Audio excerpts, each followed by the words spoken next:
61% of women would rather talk about the details of their own death, like dying, than talk about money. And I do believe that that is shifting. I think we're getting more comfortable talking about money. What's really important for us, even if we're not the ones paying the bills or managing the investments, it's really important that we know where our money is, how much we have, understand all of that, even if you're not quote unquote in charge of it.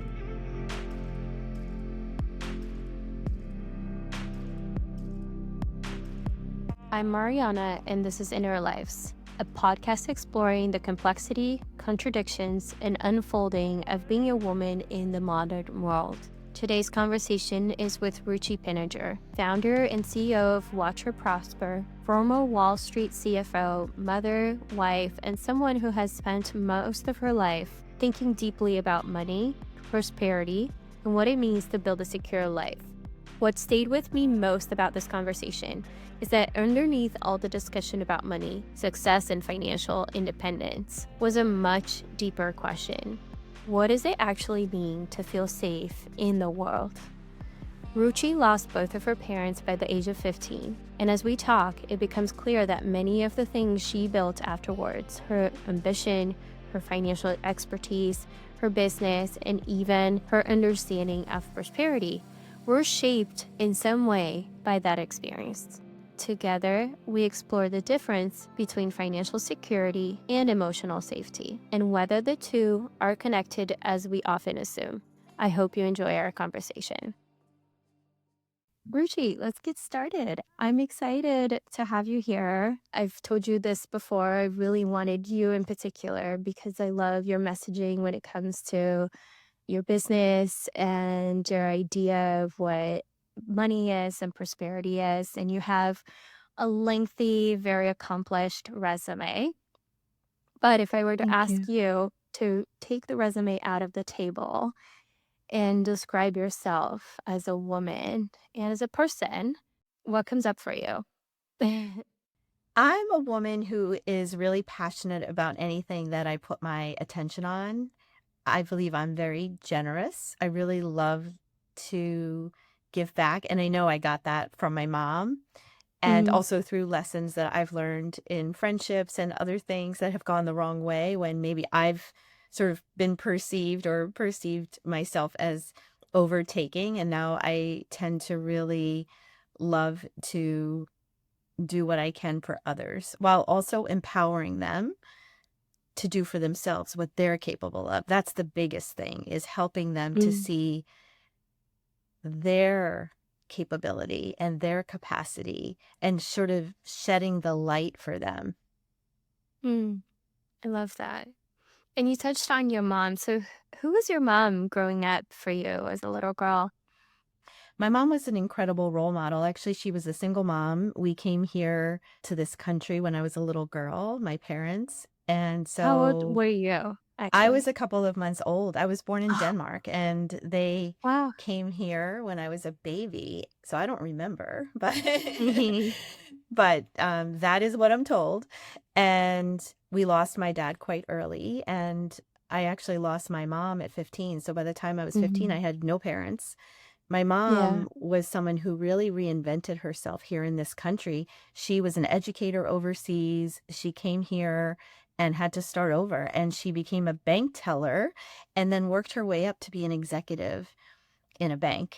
And it was so beautiful to watch her as she evolved and see through the lens of a little girl what it looked like to really work your way up in an organization. And I also really remember how she was perceived. People talked about her like how generous she was. She was that woman Mhm. who would give her shirt off her back for anyone. And I really love that about her. And I think that Mm. that's something I've really carried with me into adulthood. And I also talk a lot about with my son. Yeah. Do you have a memory that comes to mind? Maybe not as little as the baby, but obviously, but as a girl or a teenager, just of her as a single mom doing it, doing the life and taking care of Yeah. you. Yeah, I mean, I remember her getting up every morning, getting us out of the door to school and having her really beautiful bright red suit on and going to work and just looking, I don't know, really chic. So that's what I remember about her.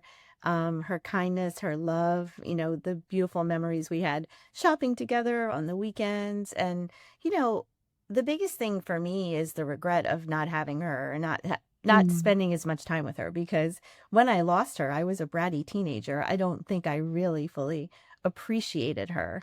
And now I wish Mm. I could go back and have those moments with her. Yeah. And you lost her and your dad really young. What do you think that created for you in that time at 15 i- inside of your body? Like, what was the feeling there? Obviously, other than grief. I think I was in avoidance because what happened was I went into a whole new life. I moved from Philadelphia, where we were, here to New York, where I am now. I'm here in New York City. We moved to Westchester. And actually, it was just me that moved. My brother was older, so he went back to college Mm. because he had come home from college to come finish out my last year of high school in Philly. And then I came here and lived with my mom's brother and his family. So I kind of had my two new sisters, if you will, my younger cousins. Wow. Whole And new so I just, family. a whole new family. And I just really jumped in. So I really never had the time to step back and really grieve my mom. And I find that I'm doing that now in adulthood. Mm. So that being said, I feel grateful because I still had love, I still had family, and I turned out pretty good, I'd say. Yes. You Mm. actually turned out amazingly good. Like Thank you. your life was a succession of accomplishments. So you talk a lot about prosperity. Do you feel like at that point in your life, losing your mom, starting your, what did prosperity, was there any idea of what that meant? And what did that feel like it could be something for you? For me as a little girl, one of the things I really remember were my classmates, my friends with all of these designer things. So back in the 80s, I'm an 80s girl. I don't know who Hmm. else here is listening who's an 80s girl Hmm. and can relate. But for me, it was the Jordache jeans. I remember seeing all of my friends, my classmates with those Jordache jeans. From the outside, it looked to me like they had this perfect, happy life. And I remember Mm. thinking, one day we're going to be able to have that. And I can have those things and life will be perfect and happy like they have. So fast forward, I'm, many years down the line, I'm on Wall Street. I'm now making my own money and I buy my thing. So no longer Jordache jeans. It was my Prada bag. I thought, I'm going to buy that bag. Oh. Everything's going to be amazing. Life's going to be wonderful. And I bought the bag. And then I realized nothing changed. I had, yes, of course, the dopamine hit of buying that bag, having it on my shoulder, feeling like I had finally made it, but nothing Hmm. changed. And that was really when I realized that prosperity comes from the inside. Prosperity is an inside job. Mm. Yeah. That's such a good visual of the Prada bag because we think I can relate to that being young and thinking that the prosperity was money and power to buy, right? And then you realize how soon into Wall Street were you with this Prada bag story?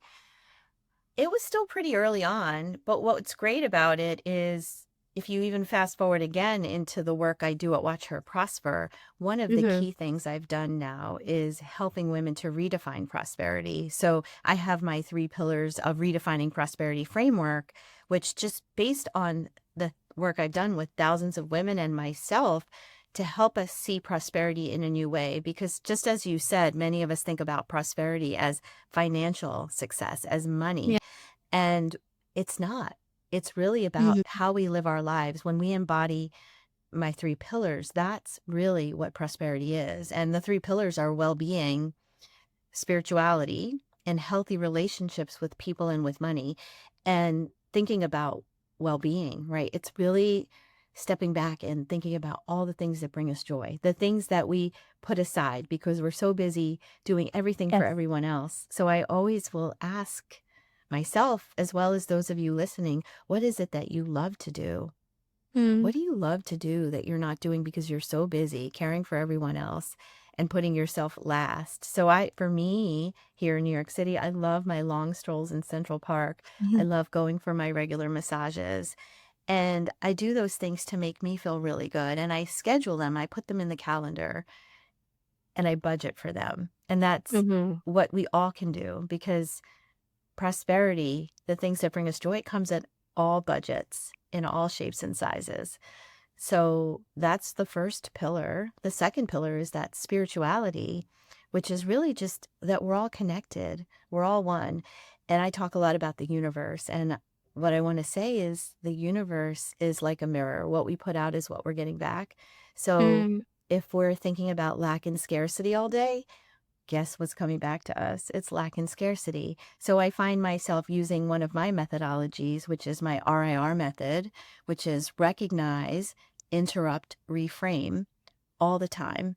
So recognize when we're having negative, disempowering thoughts, interrupt them, and reframe them with something more positive, more prosperous. So for myself, I find that many times I'm feeling, oh my gosh, there's so much to do all the time. I'm so busy. The O word, I feel so overwhelmed. And Mm. before I say the O word, I stop, I pause, I interrupt myself, and then I reframe it with something like, I'm so grateful that there's always enough time to do everything that I want to do. I am time. And then I just really close my eyes and I feel what it's like in my body just to have the time, to have the ease that comes with spaciousness. And I realize that that makes everything feel easier. It makes things flow easier, go faster. And we can do that with money too. With Mm-hmm. our clients at Watch Her Prosper, we do this. We do this even when I'm speaking to women on stage, I'm sharing these tools because we can do this with anything in our life. I find so many women Yes. talk about money that way. There's never enough. There's so many bills. And what if we were to reframe that? And what if we were to say something different, like, I'm so grateful for my abundance. Money flows easily to me. And then again, close your eyes. What does it feel like to be so abundant, to have money always there, to know that it's available to you? It Yeah. changes the perspective and you start to see things differently. Yeah. No, this is so good. I love that structure because it's simple and you're using words that are part of our day to day. We like to use the overwhelm, but we also like to think Yeah. about well being and just doing the things we love. We have a thing in common, which is that we started our careers in state and finance.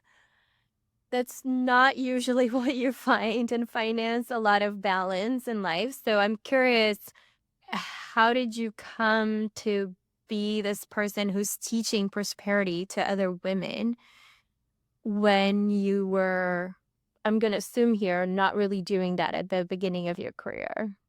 That's a really good assumption.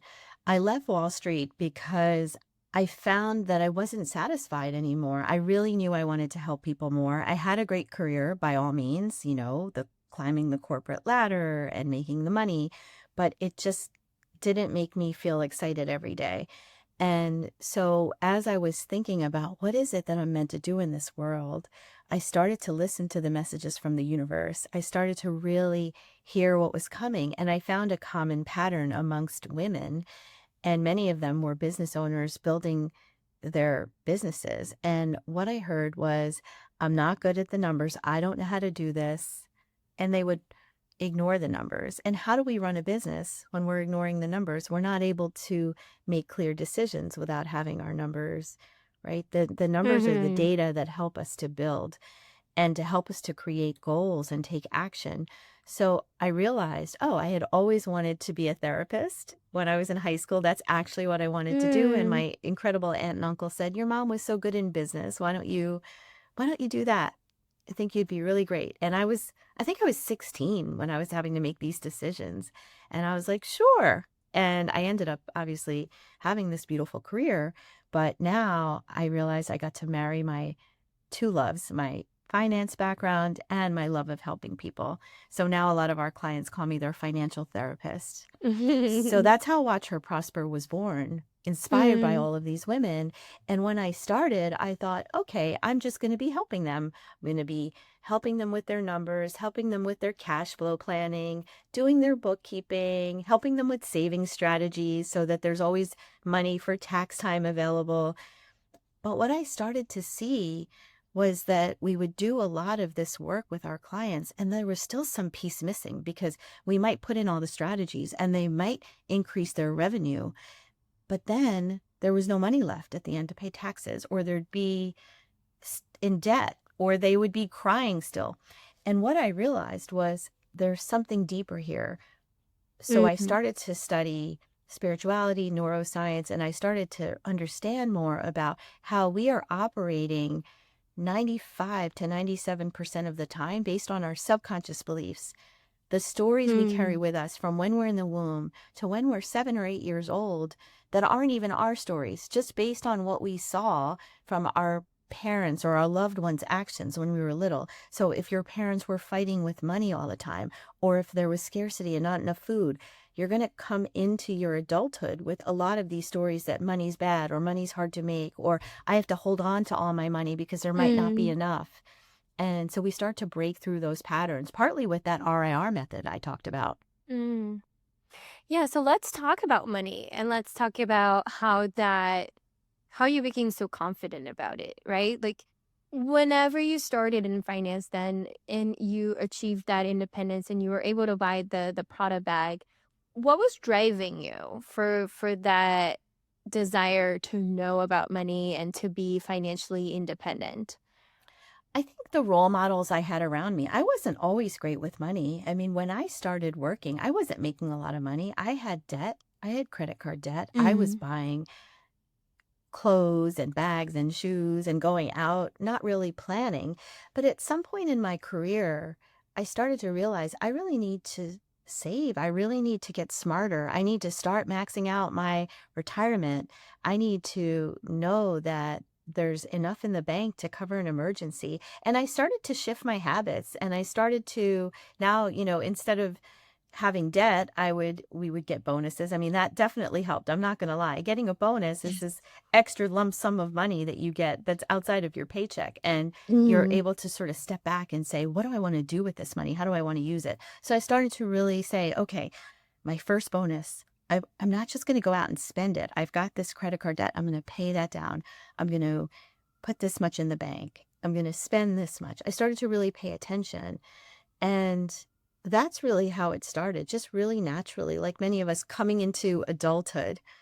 I didn't have a lot of money conversations growing up. My mm. mother, as much as she was in the finance world, we didn't sit Right. down and talk about how to balance a bank account or checkbook. Um, but what I did see was even just little things like the way she respected her money. I saw how she would organize her money in her wallet in a really beautiful way, with the ones, the fives, the tens, the 20s, all facing forward, all facing up. Those little habits that showed that respect, because it's really Mm, energy. Money is energy.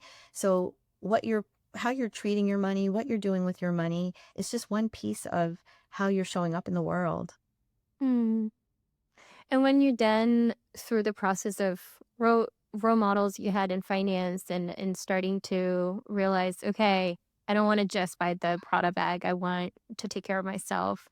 You were Yeah. able to get to a point where you realize I actually understand money. I trust myself with it. How did that feel? Did you realize that it was something that was among other women as well, or was something that was unique to you? I think some women definitely trust themselves with money, but the majority that I see do not. I studied business. I was good at math, like actually got A's. A lot of us carry stories that we're not good at things. I actually have heard so many stories. Someone was sharing with me recently that she didn't do well in math as a young girl, and her father said, Mm, I hope you marry rich because you're really bad at math. Imagine what that did to her. Imagine the story that created. She's now in a creative industry and doesn't believe she's good at mm, math, but she's a mom. She's responsible for much of her household. Of course, she's good at math. She's using math every day. So that's just a story. When we start to trust ourselves, we start to change the way we think. We start to have more open conversations. The Mm. conversations also help. Having a safe space to talk about money where you don't feel judged, it allows you to get the words out. And when you say the words, it's actually quite cathartic and healing because you now have something to work with that's tangible and that we can shift. Yeah. And so what was the shift back then when you felt, I know what I'm doing? How did it feel day to day? It felt easy. I felt confident. It was so Mm. fun to see my retirement account going up, my bank balance going up, and still I could buy the Prada bag if I wanted or the Gucci Mhm. bag if I wanted because I had planned for it, I had saved for it. That felt really good to start to see those balances go from, low numbers to in the thousands, et cetera, and Mhm. more as I got older. And now I just think it's a game. Now I'm like, okay, what's our net worth now? How's the market doing? It becomes Yes. more it becomes more playful Mm. when you start to pay attention to it. Because if you ignore the numbers, there's nothing even to work towards. Again, like the numbers are information. They're not to judge. Yes. And it made me think about you mentioned this woman that talked about the message her dad gave him, right? While your uncle and aunt gave you the message of your mom was so good with business, why don't you pursue it? So you received the opposite message, which is so rich for for use of that word. How did that Mm, then impact you from financial independence to even finding a partner in life? that's a really good question. I think that my partner also is my husband now is also on Wall Street. So we come from a background where neither of us had a lot growing up. We had happy lives. We were sort of like middle class lives and had love, had Mhm. experiences. But now we do value money. We value what money does for us, the experiences that are even richer than what we had growing up. And the memories that we've been able to build. So I think that, we were attracted to each other for that reason, just that we wanted Mhm. to build really beautiful memories for our family. And, it's interesting because something you said I want to share. My aunt and uncle did say that to me. So there was that encouragement. But like many of us, we didn't actually talk about money. I had no Mhm. idea how much things cost. They didn't teach me how to use a checkbook. I just went to college one day and, there were all the offers to open up the credit cards and the new bank. And I just did that. And I very quickly went into debt. I didn't understand Yes. it. So, having someone there to really help you, and this is important for parents now too, Mm. to have the conversations with their children early on, to make money conversations normal, not to shut our children down.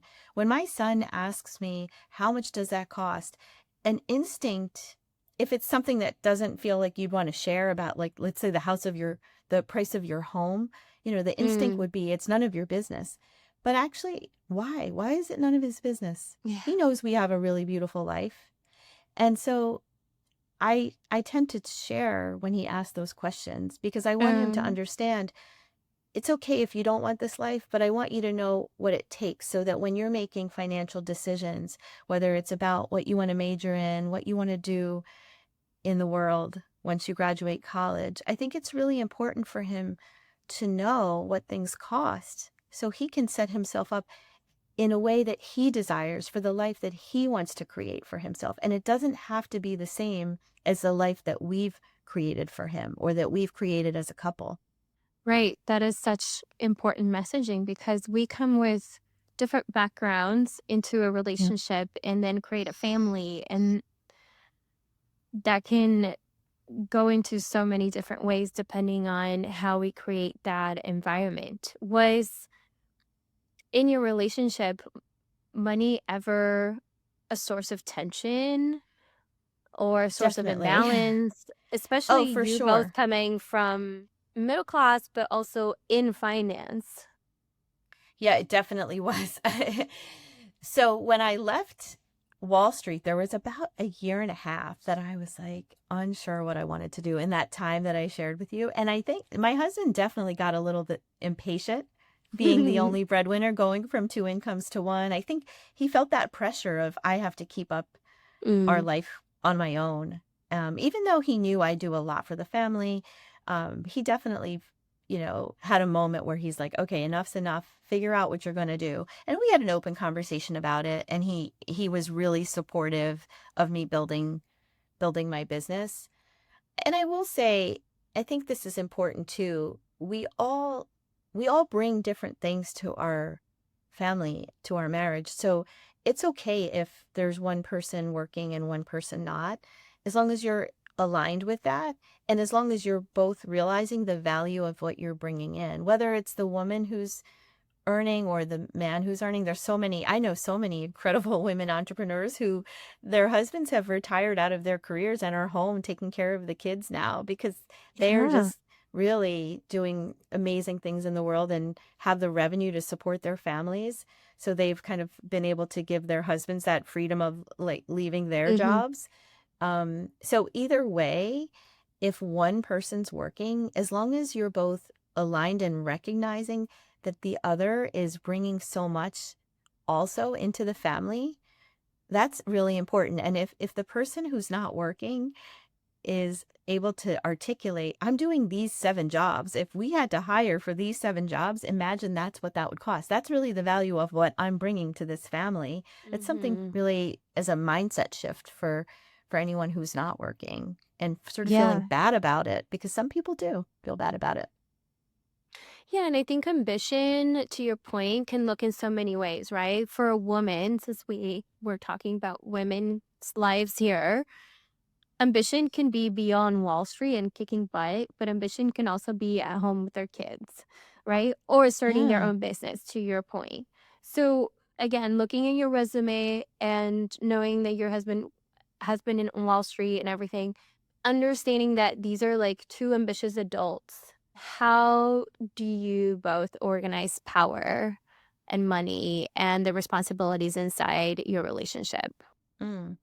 We both have our own roles and responsibilities. We don't have it in writing, but it's just sort of Mhm. ingrained. He actually does all the cooking, almost all, and the Mhm. planning. Amazing. And that's amazing because he's an incredible cook. I feel like he could have definitely been a chef. I do more of the scheduling, the appointments. I pay all the bills. He handles our investments, but we do come together and talk about it. We have a financial advisor as well that we meet with, not as regularly as we should, but we do. And so we've just sort of allocated naturally based on what we're really good at the roles in the family. And we're both Mhm. really hands-on with our son. We still, I mean, our son is in high school and we still wake up with him in the morning and have, Mhm. sit down, make breakfast for him. So that's really fun. In fact, my husband probably gets up more than me early. So I feel really lucky to have someone who's really a partner in everything Mm. with me. And I feel lucky for the mornings that I get to wake up with my son. I don't love early mornings. It's not my favorite. I know some people love those, but the days that I get to wake up with my son, I'm really grateful for because a lot of times we're just sitting at that breakfast table and I get all the scoop, when he's like up for talking, he's like, look at this message, or did I tell you this happened, or did I tell you that happened? So I get all this scoop a lot of times in those morning That's awesome. conversations. Yeah.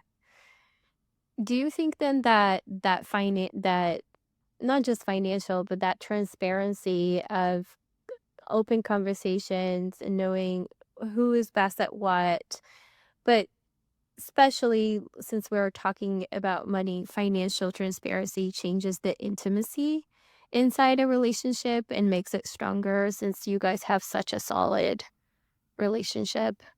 I think it's really important to all of us to know what we have, where our money is. As women, nowadays things are starting to shift. I think women are getting much more comfortable with money conversations. Mm-hmm. Historically, they haven't. 61% of women would rather talk about the details of their own death, like dying, than Well, talk about money. And I do believe that that is shifting. I think we're getting more comfortable talking about money. And what's really important for us, even if we're not the ones paying the bills or managing the investments, it's really important that we know where our money is, how much we have, what's our net worth? mm, What would it take yes. to manage our household? How much are we spending every month? How much are we bringing in every month? Understand all of that, even if you're not like quote unquote in charge of it. Mm-hmm. And is that something that you also bring to the conversations you have with your son at the kitchen table, at dinner? Well, we just talk openly about money. We don't shut him down if he asks questions, and I sometimes even initiate the conversations about, I just want you to know that that meal costs this or that trip costs this. Mm-hmm. And if you want to do those types of things, that's something for you to really think about in your career. And I don't tell him what he must do as a job. I'm not saying you have to be a doctor or a lawyer, or I just want him to know that this is a certain lifestyle, and if this is what you desire, this is probably what you need to be bringing in. I think it's important for him to know that. Yeah. And then if I were to take it to even relationships outside of the house, how does Mm. your success and your ambition translate into the relationships you have with other women or friends? As I've gotten older and really structured the way I like to live my life, I have started to really pay attention to who I spend my time with. What do Mm. we spend our time doing? Are we gossiping and complaining, or are we lifting each other up, rising each other up, celebrating each other? Those are the kinds of people that I want to be spending my time with. Mm. And so that has really evolved and shifted.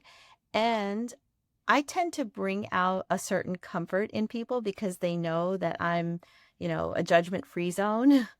So I tend to have really open conversations about money. People know that if they're struggling with something, maybe they have debt or maybe they want to make more, they tend to know that I'm a person that they can have those conversations with and get some advice from.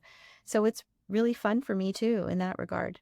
Yeah, do you enjoy those conversations? Like, do you feel like that's part of, in a way, a prosperity in your own life? Absolutely. I live for it. And sometimes I need to be careful because sometimes people aren't asking for advice, right? You want to be really Mm. careful with overstepping. Sometimes people just want a safe space to talk Mm. and for someone to listen. And I'm big into wanting to give advice. I just love it. So I am really careful. And when I do have something I want to recommend, I ask for permission, especially Mm. if it's a friend or if it's a colleague and they share something. I don't want to assume that they're asking me for advice. So if I have advice, I may say, may I share something, or are you open to a suggestion? Something like that, so that they can give me the yes. That's beautiful. Yeah. It can be tricky sometimes when the person Yes. just wants you to listen. Yeah, it's a work in Um, progress. It's definitely something I've grown into much better as I've developed my own coaching and mentorship yeah. skills. So then when does Ruchi Pinniger ask for advice? It's probably not money. So what are you asking your friends for advice, if anything? Oh, that's good. Time. How do you Okay. how and zero inbox. I am on a mission to get to zero inbox because Wow. that inbox is a time killer. So I'm Mm, working at it. That's one of the things I really ask for advice on.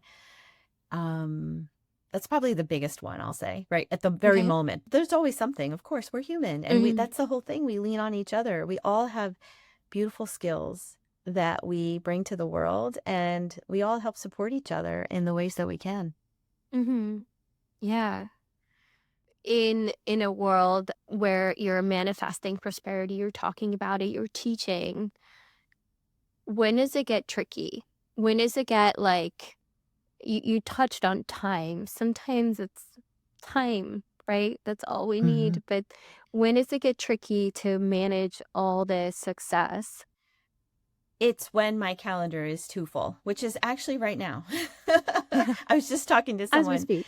The next 6 days are back to back to back to back to back, and it's too much. And it's all things I love, and I'm so excited about them. And some of them are social things and fun things, though I have to just make sure that I'm really grounded in it. Mm, So when I'm feeling like there's too much on the calendar, first of all, I'm looking ahead and saying, what can I shift and what can I do differently next time? But I'm also just getting myself really grounded, just doing some meditation. I'm doing some mm. deep breathing. I'm getting a walk in nature. And I have to be really mindful about doing that so I can show up my best for all of the things that I'm doing. Because that's really what I want. I want to be my best always, but I can't be if I'm not caring for myself. Where did this awareness come from? Did you ever have a burnout or an experience that made you really pause?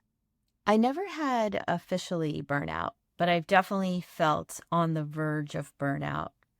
And that's where it came from. And also just over the years, working with different coaches, doing more in-depth personal development and studying, I realized the importance of it. And it's really funny that we're talking about this because literally last week, there was one morning where I didn't do my morning ritual and my meditation. I decided to sleep in because I had a late night, and I got up sort of a little later than normal and was rushing into my first meeting. And I saw my husband in the kitchen, and he's like, "Is everything okay? Are you all right?" And I'm like, "Yeah, I'm fine, honey. I'm just tired. Everything's fine." And then I realized later, oh, I get it. Like that was the one day I didn't do my morning, and he noticed the difference in me. Mm, So I really just focus on that and make it a priority more and more. mm. Yeah. What a difference it can make, even in our own energy, right? One of the things you mentioned that changed your life was your son coming into your Yeah. life. Yeah. Um, so how did motherhood come to you, and what was that energy like when it hit you in life? For me, a love like no other. Mm, There's just this beautiful depth of soul connection. My son sometimes is like, "How did you know I was thinking that?" I'm like, "Because we're connected." Like we literally, he can be thinking something and I'm saying the same thing at the same time. It mm, happens all the time. So there is just such a special love that I have for him. Just it's a soul connection, and he has it with my mom too. Like he knows she's his earth angel watching over him. He feels her presence around him. I He even has a couple of little mementos from her. I had mm. this keychain that my brother dug up when we were selling the house that we grew up in, and I remember it. It said finally made it. And my brother gave it to me when he was cleaning out the garage, and I gave it to my son, and he keeps it with him all the time. He did a TED Talk recently, and he had it in his pocket the whole time. And if he was feeling nervous or anxious, he just would touch it and know like his grandma's there with him. He did a TED Talk. Is he also a speaker like his mama? Oh, this is a whole story. Well, he is not officially a speaker. He's very much, I think, a leader. And I think he's meant to be a speaker.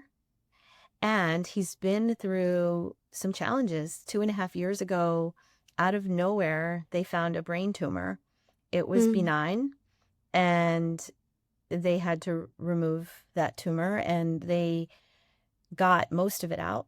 In fact, the piece that's in has been growing. We're going to be doing another brain surgery in a couple of weeks. So keep us in your mind and thoughts, please. yes. Positive light. It was a difficult time. It was a really difficult time. It came with a lot of health and mental health challenges, and he spoke about it in his TED Talk about the time that he had the tumor, how we got through it as a family with humor, how he named the tumor, how he focused on gratitude and kindness and empathy, both for others and for himself. So he's a pretty incredible kid, if you ask me. And I know I'm a little biased, but everyone else says that too. But how does, again, you need to tell me more. How did a teenager get to do a TED Talk? Was it just seeing your influence and what you do? He had an opportunity through his school to sign up, and he came to me. He said, I'm thinking about doing this. And I said, amazing. Do you want support? He said, no, I'm going to go do it. And he submitted his application and got accepted. That's amazing. Yeah. You touched on your son preparing for another brain surgery, which must be, Mm-hmm. I can't even think I about know. this. I hope you never do. Yeah. Has the season then changed your understanding of what money, success, and prosperity can and cannot protect us from? Well, it puts things in perspective about what's important. And we realize, I mean, it's a little bit of a cliche. People say there's nothing without your health. And the thing is, it's true. And the financial success, the money, it does allow us opportunities to have the best health care. And yet it's still scary. We're still human. We're still going through it. We're still scared. And the way we get through it is trust. That's how I got through it the first time. Trust that God, that universe is looking out for us, looking out for my son. Gratitude for the incredible doctors, the surgeons that were caring for Yes. him, for our health insurance. So we go back to those practices when we go through these challenges. And you have also your own rituals. What does it mean to then have these rituals of meditation and connection to your body and to the present moment for you? It's a reminder that I'm not alone. The time that I have is sometimes it's an emotional release and crying. Sometimes it's Mm. grounding, singing, dancing, the walks in nature, the meditation. It's a reminder that I'm not alone, that I am always guided, even when things don't go as planned. Even for my son, I know that as difficult as this has been, and it has been, all of it's happening for some reason. And it Mm. may not make sense at this very moment, but I trust, just like for myself, going through what I did at 15 when I had no parents, to him at 15 having a brain tumor.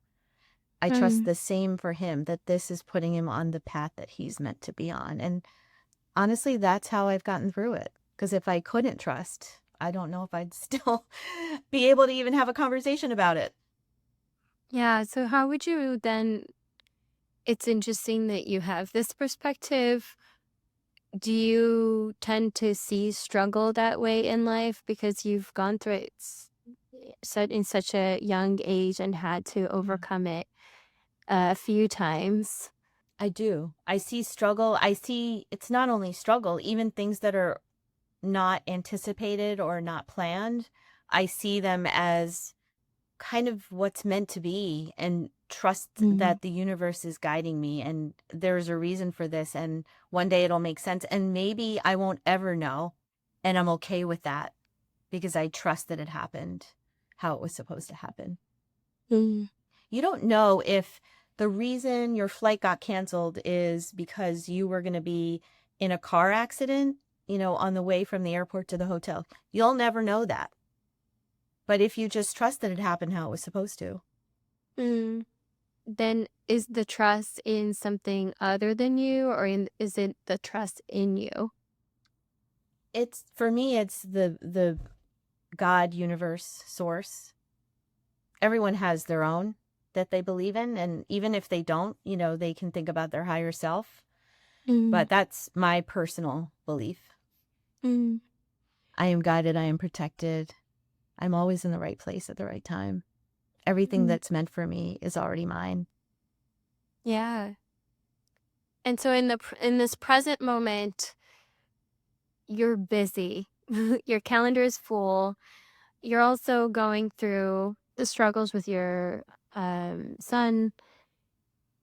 If I were to ask you then, what are two things inside of you that if you were to look at them together, they might not make sense, but both feel true to you in this present moment? I can still be scared about my son's surgery, but still trust everything will be okay. Mm. I Yeah. can have a full calendar, but still feel ease. Yes, that's so powerful. Mm. What is then still feels unfinished in your relationship with ambition, prosperity, or even emotional safety? What feels like it's still a story to be unfolded? I think all the things that are still meant to happen. I feel like I'm in sort of Ruchi 3.0, and there's a lot more I want to accomplish. And the biggest thing is patience. Mm. Our minds want everything right now, but sometimes we're not meant to have everything in this very moment, and we just trust that it's all going to unfold. That's the biggest thing for me right now. Just really excited about continuing to scale, watch her prosper, and serve more women around their finances, and also continue to grow my own personal impact. Doing more media, doing more TV and speaking is really where my joy is. Yeah.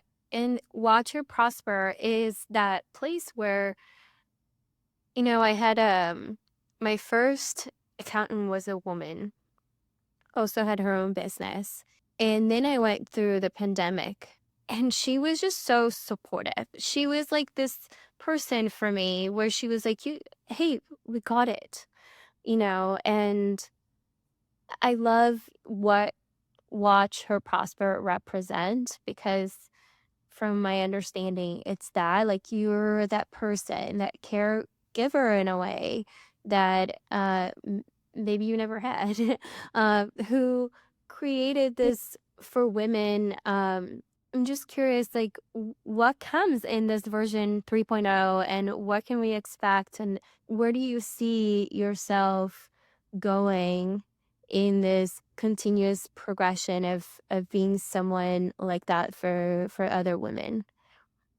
Just continuing to impact more and more women worldwide and do more keynoting, do more media. Right now at Watch Her Prosper, it's a one-to-one service. So our clients are being served by us, the team. It's not just me, I have a team and they're incredible and they live by the values of the company, which is creating a judgment-free, safe space for women and Mm. providing the financial guidance and support and bookkeeping for the clients. And I really want to be able to shed light on this work for women across the globe, to know that prosperity is an inside job, to help them to redefine prosperity as something broader than money. Yeah. Thank you, Ruchi, so much for your time in your packed calendar, the work you're doing in this world. And I can't wait to see where you go with this and how it keeps growing and expanding and touching many women in the world. Thank you so much for your time. Thank you so much for having me. It's been incredible to be here with you and your audience. Thank you. Thank you for listening, and thank you to Ruchi for such an honest conversation. I left this interview thinking about how many of us spend our lives trying to create safety, either through achievement, financial security, or even through control. And while those things can matter deeply, life eventually asks us all a harder question. What remains when we can no longer control the outcome? And if safety isn't certainty, then what is it? Until next time.